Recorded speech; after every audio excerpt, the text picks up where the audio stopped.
What's up, everybody? This is Fred Richani of TSC News. I have right here on the line a very special guest. He is a WWE Hall of Famer, a true professional wrestling legend, and he is a man that has one hell of a weekend ahead of him. I'm talking about good old JR, Jim Ross. Mr. Ross, thanks so much for the time, man. How are you?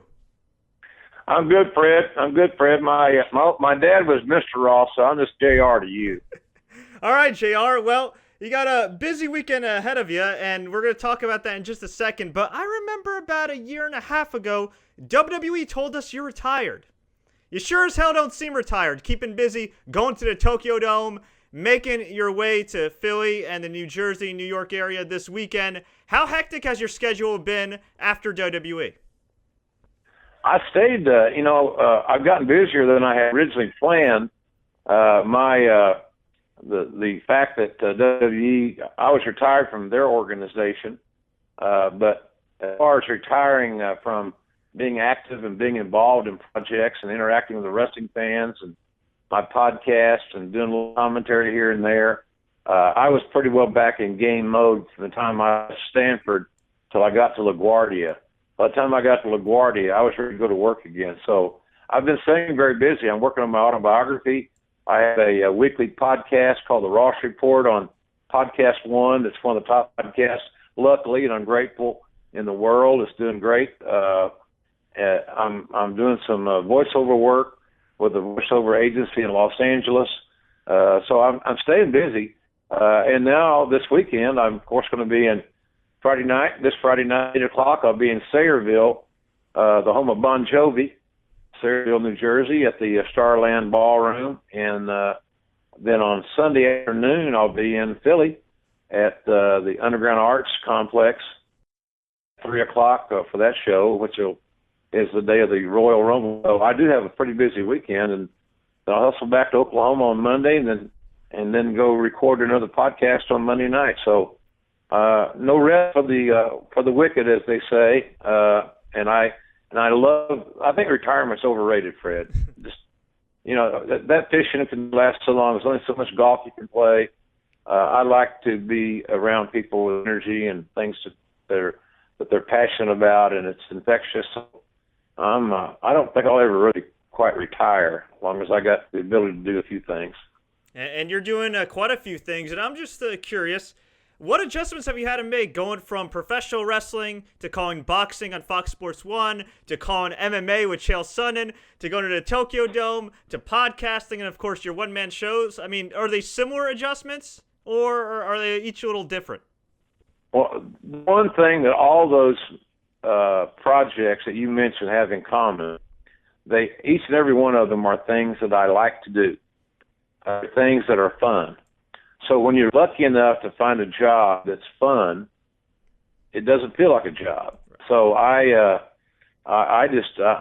approaching it like I've done everything else. I try to be prepared. I try to be professional about my approach to things, and not take myself too seriously. The hardest thing I've probably done since I left WWE is, make that trip a couple weeks ago to Tokyo and back. I'm thinking man style. It took me 21 hours to get from Tokyo to Norman, Oklahoma, when I headed back. So that was a little arduous, a little challenging, but I had a great time over there. And it makes the trip to Philadelphia and to Sayreville seem like a hop, skip, and a jump. Like running to the store and getting a gallon of milk. So but everything I'm doing, I'm having fun doing. And I heard your thoughts about your whole in Japan. Sounds like you had a great time. I mean, your enthusiasm, leaked through the screen when I was watching, via Global Force Wrestling and pay-per-view. I thought you and Max Striker did a tremendous job calling Wrestle Kingdom. And I'm wondering, if somebody in United States Pro Wrestling, North American Pro Wrestling, was booking with an open mind, could the likes of, let's throw out 3 names out there, Tanahashi, Okada, and Nakamura get over as big stars like they do in Japan right now? Oh, yeah, absolutely. I believe Tanahashi's he's like the John Cena of New Japan. He's their John Cena in essence. But jumped off the page at me was Nakamura. Now, I love Tanahashi. He's the champion for good reason. He was the guy that led them out their financial doldrums back into profitability. He's the guy that sold about 40,000 tickets for that event at the Tokyo. So make no mistake, he's a huge star. But the thing that gives Nakamura up is that he already speaks pretty good English. The one thing about those Japanese, their athletes are trained right. They have good psychology. They're mentally tough, physically tough. Well, but the block for them is being able to communicate in English to the English-speaking audience, no matter where they be, in North America or elsewhere. So Nakamura can do that. He trained for MMA in San Jose, California, so he has a pretty good handle on the English. He has got a truckload of. I can tell you this: if in a fantasy booking world, I would think that Paul Heyman with Nakamura would be massive money, and because I can see the charisma connection. Nakamura is amazing. He's got great charisma.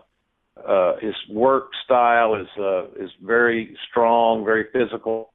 But all those guys in that card that are trained by New Japan are physical as hell. A lot of guys that I know in today's marketplace might not be so froggy to want to jump in the ring and roll because they're very snug, shall we say. I would have argued the point that they would have had a great chance to get over here, but after seeing them and sitting at ringside and watching them do their thing, I changed my tune.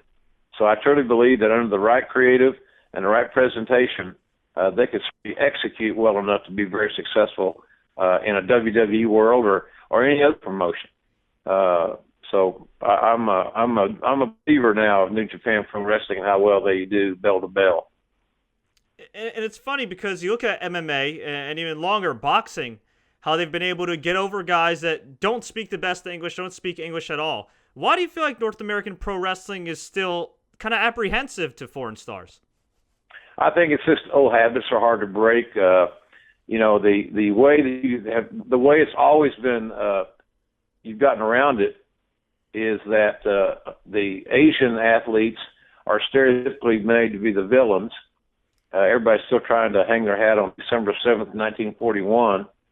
And then they, most of the time, would have a manager. And the manager would be an established heel who could obviously talk English and could speak for his wrestler. And I just see that, you got to have someone that can communicate the wrestler story and their emotions verbally to the television viewer. And so that's going to necessitate some English. I don't think you have to speak, proficient English. I think you have to be able to make, you got to be able to order lunch, you know what I mean? You got to be able to find out what the bus station is or where the cleaners are or whatever. You got to be able to communicate some. So that's where I think it is, because foreign wrestlers, shall we say, for decades, but they always spoke broken English or had a manager. So I think that's the issue. It's just a matter of communicating. Can you communicate with the audience verbally? And you do it yourself, or do you need someone to help you? And I think with those thoughts in mind, as far as talent, those guys you mentioned, and there are others over there too, but the guys you mentioned, Tanahashi, Nakamura especially, Okada, I would be chasing after Okada. He's 27 years old. He's 6'3", about 230, and he's absolutely a prodigy. He started wrestling when he was 16 professionally. So he's got 11 years experience, and he's really extraordinary. He would be a high priority on my recruiting list if I was still recruiting talent for WWE. I think he's that good. And it's amazing what TNA did with him or didn't do with him. I mean, this guy was in his early 20s with TNA. You look at how he's evolved going into New Japan Pro Wrestling. At first, some people were like, okay, is this guy getting too much too soon? But my God, this guy's got to be one of the top 10 best wrestlers in the world right now. He sold me. And I'm not, the easiest guy to be convinced that somebody's top 10 best in the world. I'm not going to argue with you. I had a great visit with him. I got to know him a little bit in the 2 days that we were together, Saturday and Sunday of the weekend of the Wrestle Kingdom 9. He's a keeper. But, I wasn't you couldn't get those guys. It might be interesting to see what they would do here if they came. In the old days, you'd say, okay, here's what we're going to do. We're going to work a deal with the New Japan office, and we're going to bring Okada over for 1 year. So you do the vignettes, you'd build him up, you'd give him a manager that could talk for him, and you'd bring him in and he'd hit a year's run. That you'd know when he's going to start, you know when he was going to exit. And he would be fresh when he got back to New Japan. He would have already been on WWE as a major star. It would make him even more valuable to his home promotion. The reason promotions just don't do that anymore. The sad thing is you got organizations that are really hard to be relevant and profitable, like Ring of Honor, who I watch, TNA on Friday nights now. I'm pulling for them. Lucha Underground, El Rey Network. I didn't know I even had the El Rey Network on my cable system. But all those organizations seemingly don't have any inclination to cooperate with each other on any level. And because they need to have some sort of, working relationship. I had Dixie Carter on my the Ross Report not too long ago, and I said, why don't you guys just go have lunch?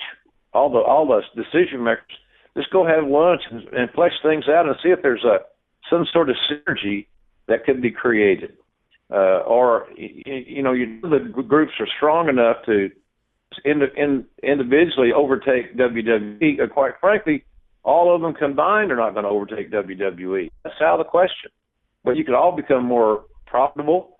You could develop more stars if your peers within the genre have some sort of working relationship. But, I don't think that – I think it's a matter of trust, and it's just a matter – that's not the way we do things, but – when I started in the wrestling business in the 70s, when there were territories, most all the promoters cooperated. And that's unfortunate that the times have changed where the territories are extinct and the smaller promotions don't want to work with each other. It's the damnedest thing. I can't understand it, and I don't know the answer to the conundrum. I feel the same way. I definitely think there's strength in numbers, between Lucha Underground and TNA and ROH. I mean, it would only help them. I mean, they all have their own respective TV platforms. I think it would definitely benefit them. And speaking of Lucha Underground, I got to ask you about this, man. Konnan openly was and I didn't hear the podcast, but I read about it. Konnan was openly discussing you working for Lucha Underground. Now, there was some debate after Wrestle Kingdom whether you called your last wrestling match or not. I gotta ask you, have you had talks with Lucha Underground? And if not, would you be open to having talks with Lucha Underground and calling their matches? I can tell you unequivocally that I have had no talks with Lucha Underground. I have heard that internally my name has been brought up, but I couldn't. I know people at Lucha Underground.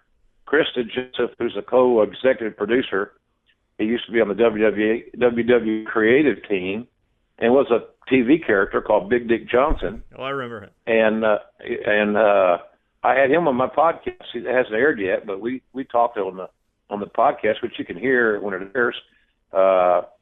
Didn't talk about that subject. It was a non-issue.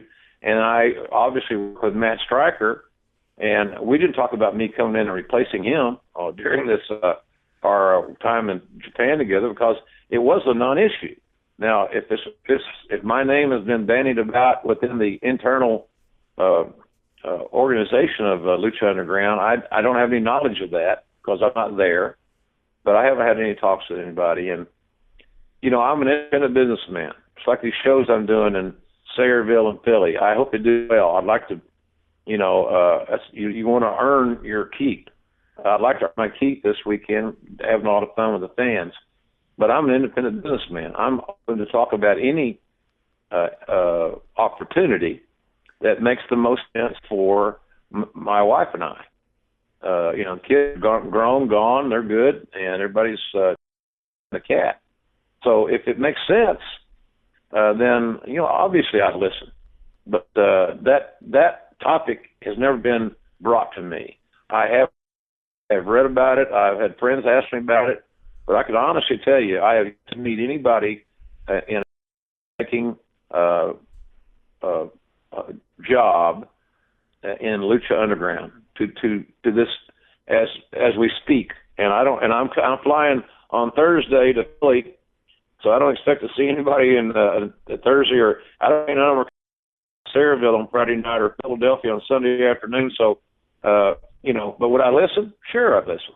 You're a fool not to listen, but it will just depend on so many factors that, it might not be worth their trouble or mine. But would I listen if approached?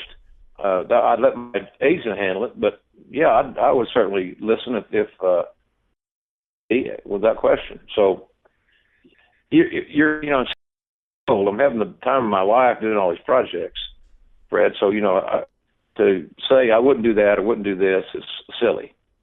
You listen, and then maybe it's something you want to do. Or you listen, and after you think it through, well, I don't think I want to do that. So that's where we are on that deal. I read the same stuff of it, But the irony is that the job I would probably be doing, I did with Matt Striker, I did with him in Tokyo. That's the irony. And he and I talked about the Tokyo, a lot of other stuff, and had a great time together. But that subject was never addressed, because to me it was a complete non-entity. I don't know if that rumor had even spread about at that point in time, but I'm happy, busy as hell as it is. You never say never, and you always listen. Like my dad told me, if it's about money, you always listen, and listen carefully. So I would listen. I'd listen carefully. What I would do with that information is obviously remains to be seen, because I had no idea what they would be presenting. But that's the story on that deal. Fact, and it's absolutely true. Well, Jim, I've been doing a lot of listening in regards to Roman Reigns' recent promos, and it's not exactly easy listening. And I'm just scratching my head, because this guy's supposed to be the heir apparent of WWE, at least the supposed heir apparent of WWE, to John Cena. And while I don't think he's necessarily ready, I don't think creative's doing him any favors either. Is this the time where Roman Reigns, as a potential top guy, has to take charge of his creative direction? Well, I think that, that may be one bait they're dangling in front of his face, is to get him to be more proactive in how his TV persona is presented. Some of those interviews that have caused a little bit of a controversy and a stir, for whatever reason, and I watched Raw. I thought Raw went off the air this week very, very well. I thought the show on Monday night was one of their better efforts, and very timely. It was the last Raw before Sunday's Royal Rumble on the WWE Network, so it was well timed.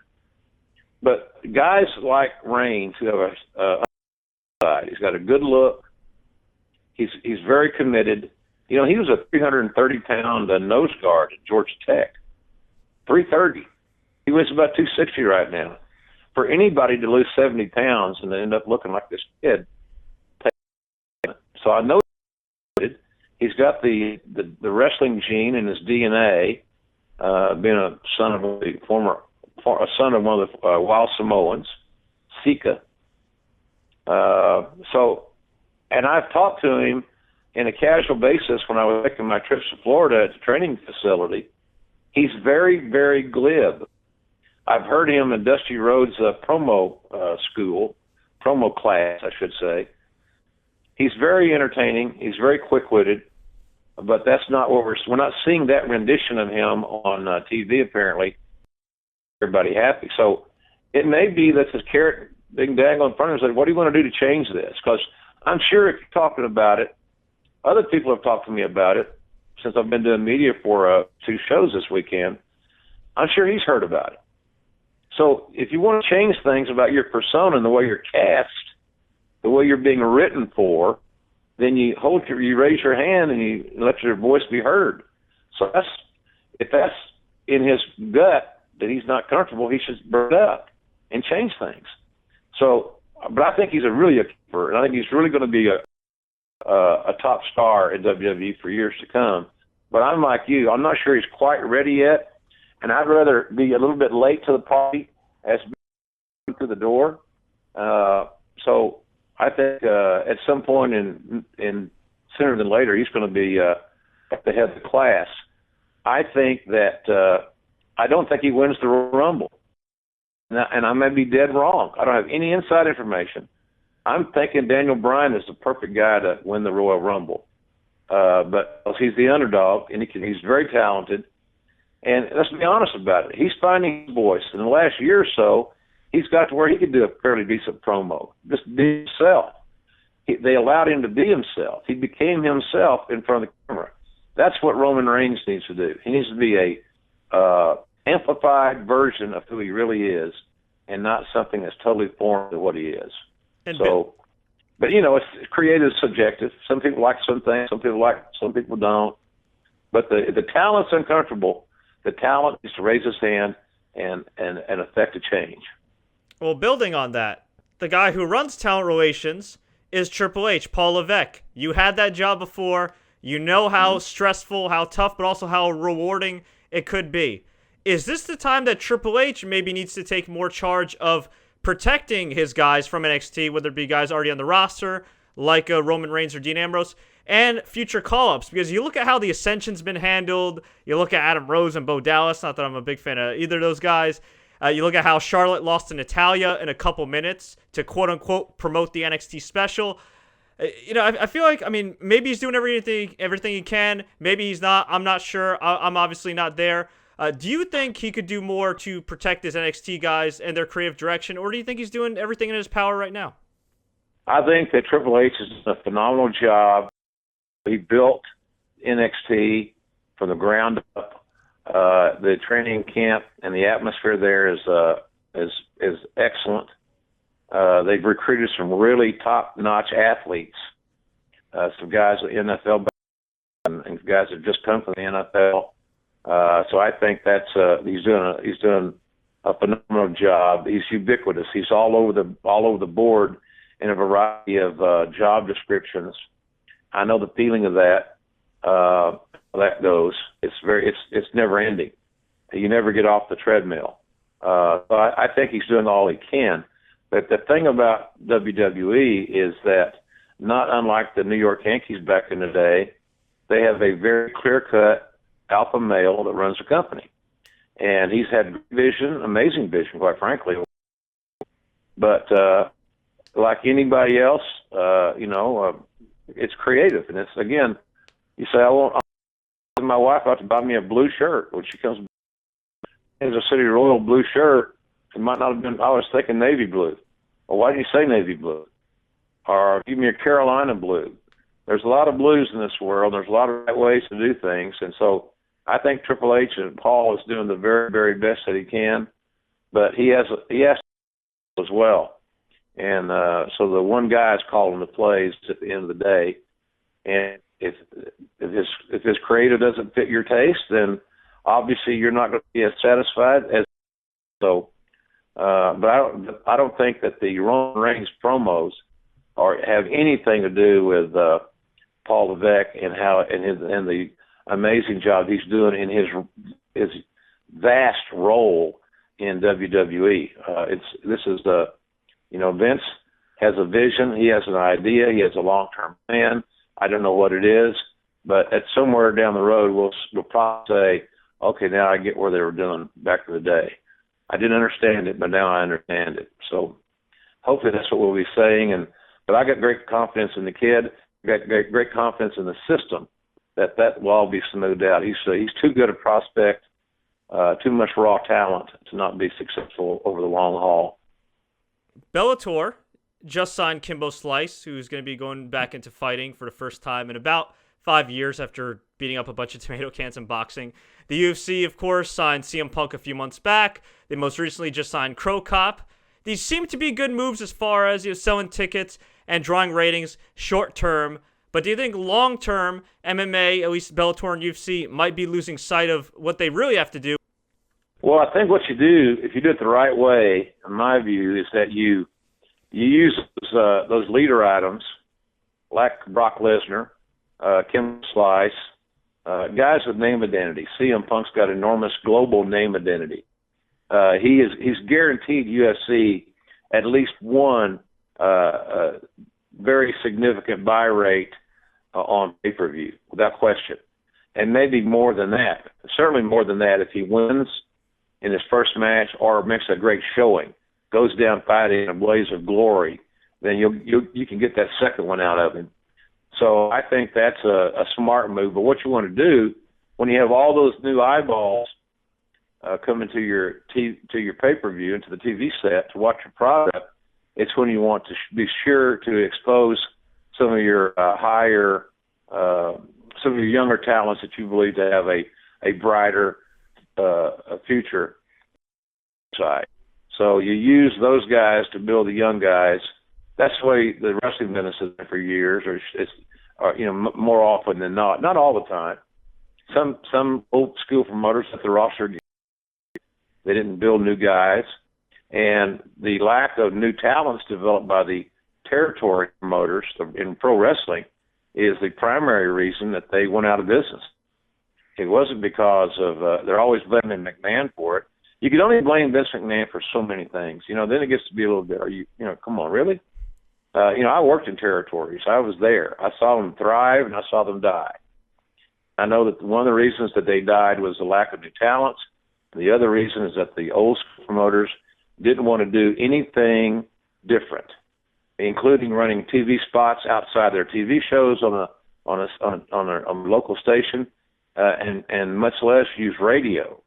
We were one of the local territories to use radio significantly, and that was because of my radio background. And Bill Watts was a very progressive thinking marketing guy.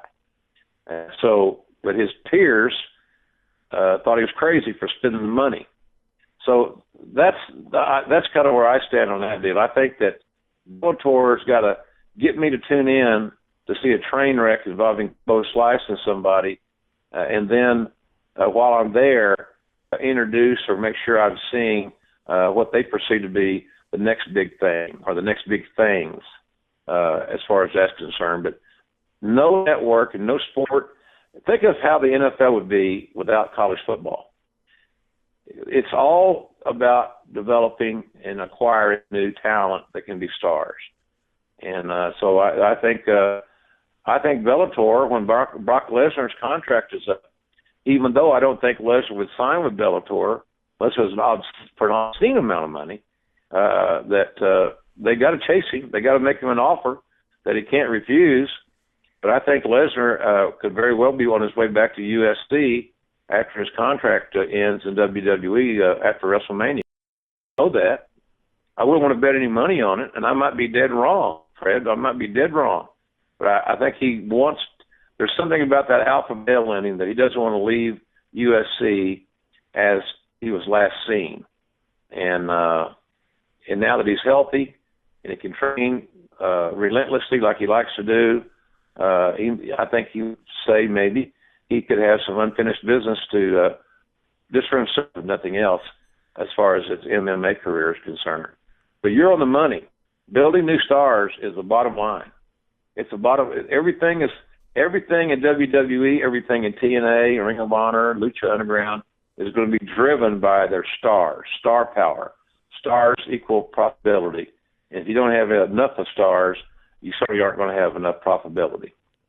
Well said, sir. And ironically enough, maybe some wrestling promotions should take note of how UFC promoted Conor McGregor, because it looks like, from a ratings and fan interest perspective, definitely worked out in their favor.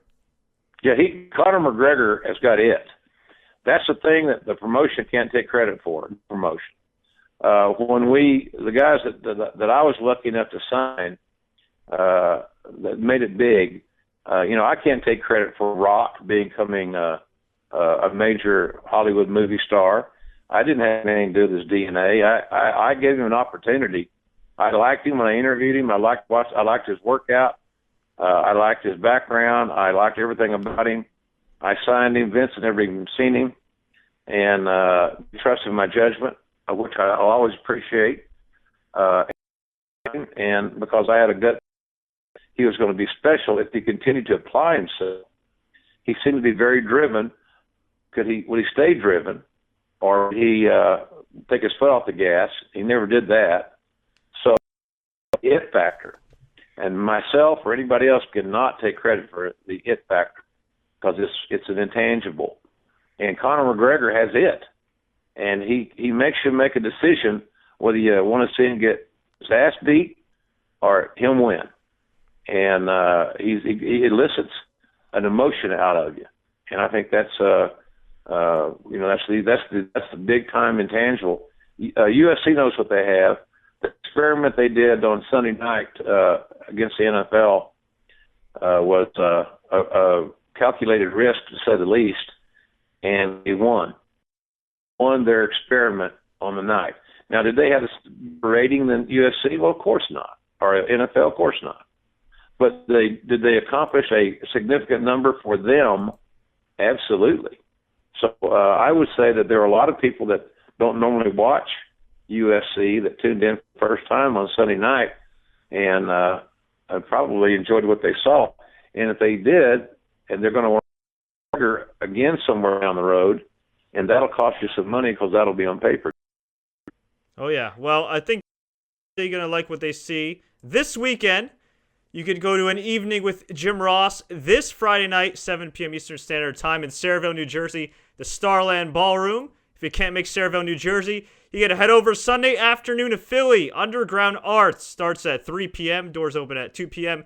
If you want tickets, you can visit axs.com. That's axs.com. You can also follow JR on Twitter at JR'sBBQ for more information on an afternoon and evening with Jim Ross, his great podcast, podcast1.com.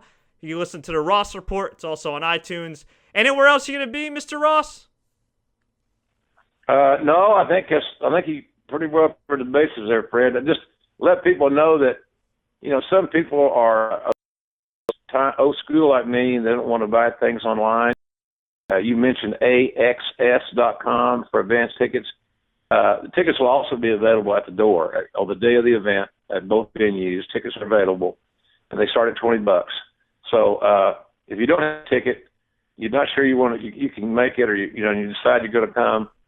The tickets will be at the door. They're going to cost you $20 to get in, and we'll have a great time all weekend. So it'll be good. And we talked about the UFC. You talked about where I'm going to be going. I'm going to be going hopefully to see the UFC fight in LA in end of February. I think that's going to be a good fight, and I'm very interested in seeing Anderson Silva and Diaz fight. That should be some fireworks. I think that's going to be good. So they're building these characters that have these strong personalities, and then they create personal conflicts. And that's the thing about CM Punk. He's a good storyteller. And when UFC starts following his training farther down the road, and people see his body changing, him getting his weight down, not that he was overweight, but they see his technique, they see how much he has learned in his training camp, people have a renewed interest. The wrestling fans will watch the pay-per-view that they have booked because they hope that their former hero wins. He's a wrestling guy, just like they did with Brock Lesnar. The other side of the coin is that the MMA hardcores are going to see the pro wrestler get his butt handed to him. And that happened when Lesnar fought Frank Mir. He lost his first match. And then he became massive in that heavyweight division. I'm not predicting that kind of success for Punk because Punk doesn't have an NCAA championship to hang his hat on. But he is a very, very bright guy. He's very cerebral, will train diligently and religiously. And I think CM Punk will be much, much better than people perceive that he will be when the time comes.